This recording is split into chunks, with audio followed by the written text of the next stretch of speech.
امام غزالی مکاشفۃ القلوب میں نقل فرماتے ہیں، ایک شخص نے ایک غلام خریدا۔ غلام نے کہا، اے مالک، میری 3 شرطیں ہیں۔ کہا ٹھیک ہے۔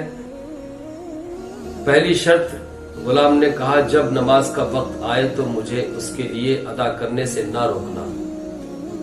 دوسری شرط، دن کو مجھ سے جو چاہو کام لو مگر رات کو نہیں۔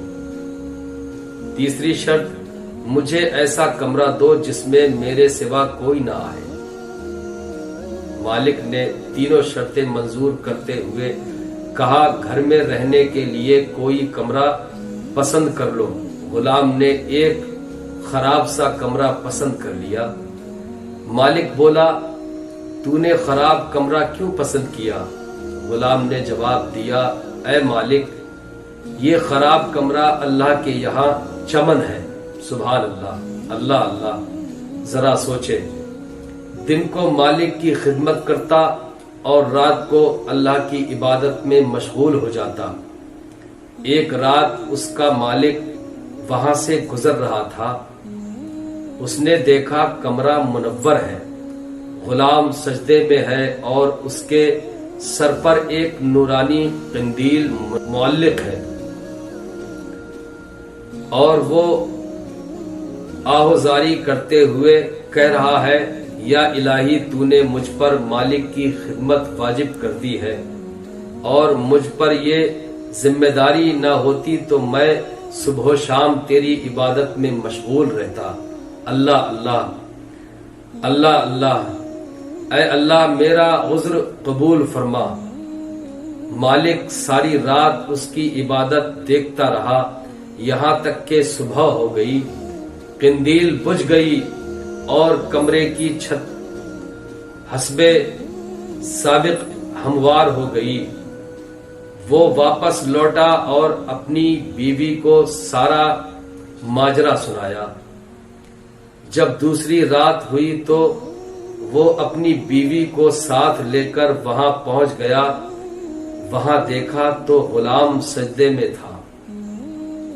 یا اللہ، غلام سجدے میں اس انداز سے تھا اور نورانی قندیل روشن تھی۔ وہ دونوں دروازے پر کھڑے ہو گئے اور ساری رات اسے دیکھ کر روتے رہے۔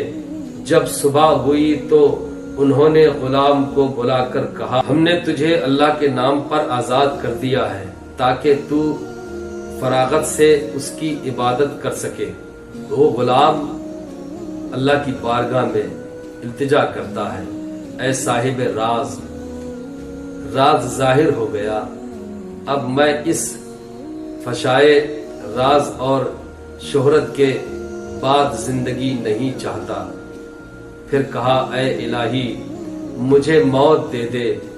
اتنا کہا اور گر کر مر گیا۔ اللہ اللہ، واقعی عاشق رسول ایسے ہوتے ہیں۔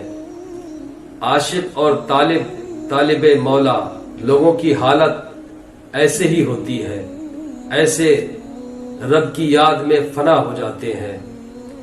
پھر ذرا سوچیں ہم کہ ہم کس راہ پر کھڑے ہیں، کہاں جانا تھا، کیا کرنا تھا، کیا کر رہے ہیں۔ دعا کیجئے اللہ کی بارگاہ میں کہ اللہ ہمیں صحیح اور سچی توبہ کرنے کی توفیق عطا فرمائے، اللہ گناہوں سے بچائے، اللہ اپنے حبیب کے صدقے میں اچھا رکھے، سچا رکھے، اللہ عمل کی توفیق عطا فرمائے۔ آمین یا رب العالمین۔